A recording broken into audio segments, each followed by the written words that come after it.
For kilometers off the coast of Japan, a giant airport is under construction in the ocean. It is so large that it can even be seen from the International Space Station. This is not only the world's first airport built in the ocean, but the bridge connecting it to the land is also the longest bridge in the world. The airport's state-of-the-art design is built on a man-made island, which was the largest artificial island at that time, specifically created for this airport.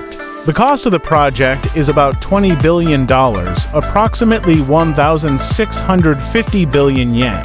This whole project is an engineering masterpiece, but during construction, what flaw was left that caused it to sink deeper into the ocean day by day? Why did Japan take the risk of building an airport in the ocean instead of on land? And what are the engineers planning to stop it from sinking? In Discover TV's video, once again, welcome, viewers. When we talk about future technology and surprising structures, it's impossible not to mention Japan. Japan, the country that launched the world's first high-speed train just 18 years after being completely devastated by nuclear attacks during World War II, has amazed the world.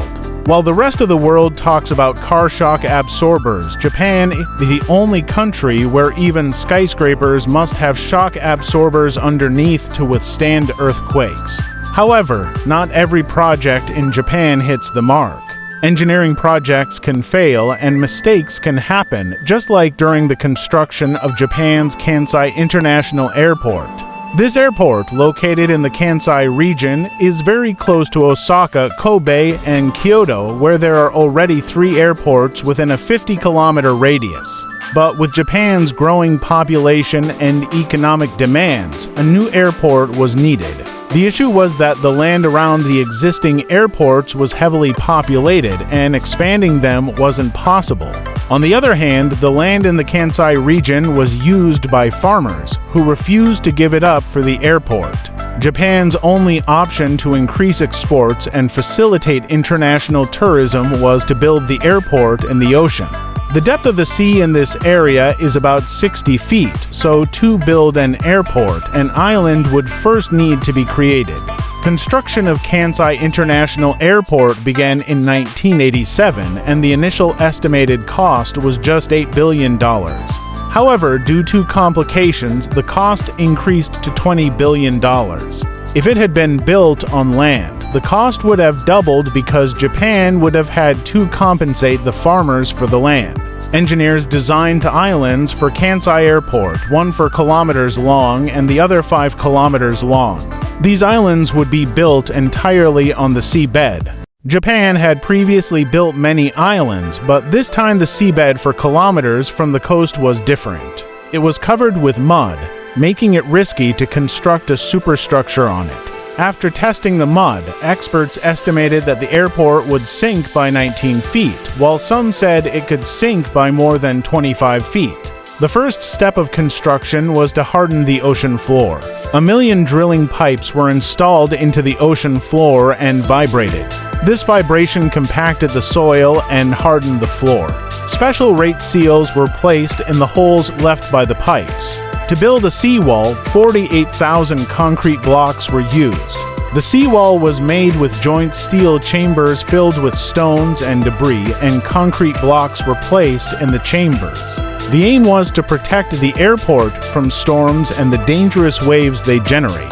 After the seawall was constructed, the height of the island was increased by 65 feet above sea level. Construction of the airport and runways began, and in 1990, a bridge from Osaka to the airport was completed at a cost of about $1 billion. However, the sinking of the airport was already expected. The engineers and officials had a big misconception. They thought the airport would sink only 19 feet, but during construction, the island had already sunk 34 feet. The island, which was raised 65 feet above the sea, had lost 34 feet even before the airport was operational. Engineers had estimated that after 50 years, the island would stabilize 13 feet above sea level, but this estimate turned out to be wrong. In fact, the island had sunk by 50 feet in just 10 years. By 2015, the airport was expected to sink another 13 feet to sea level. To prevent this, the height of the seawall is regularly increased, with $150 million already spent. However, to save the airport, not only is the seawall reinforced, but hydraulic jacks are placed in the airport foundation and are raised every 2 years. Every 2 years, the foundation is raised by about 1.5 inches, slowing the sinking, but not completely preventing it. These efforts are only temporary. Japan knows that eventually the airport will be lost. Millions of dollars are spent each year to keep the airport afloat, and in the meantime, Japan is hoping to build another airport somewhere else in the Kansai region. While the threat of the airport sinking looms large, nature keeps knocking at the door. In 2018, Typhoon Jebi hit Osaka, causing the sea level to rise for 10 hours, flooding the Kansai airport. Runways were submerged, and aircraft were severely damaged. This event forced all airport operations to halt. Kansai International Airport may be sinking, but the Japanese consider it a victory, not a failure, because they dared to do something that no other nation has done before. We hope you enjoyed this video from Discover TV and that you will like and share it. Thank you for your kind comments, and we'll meet again in the next amazing video.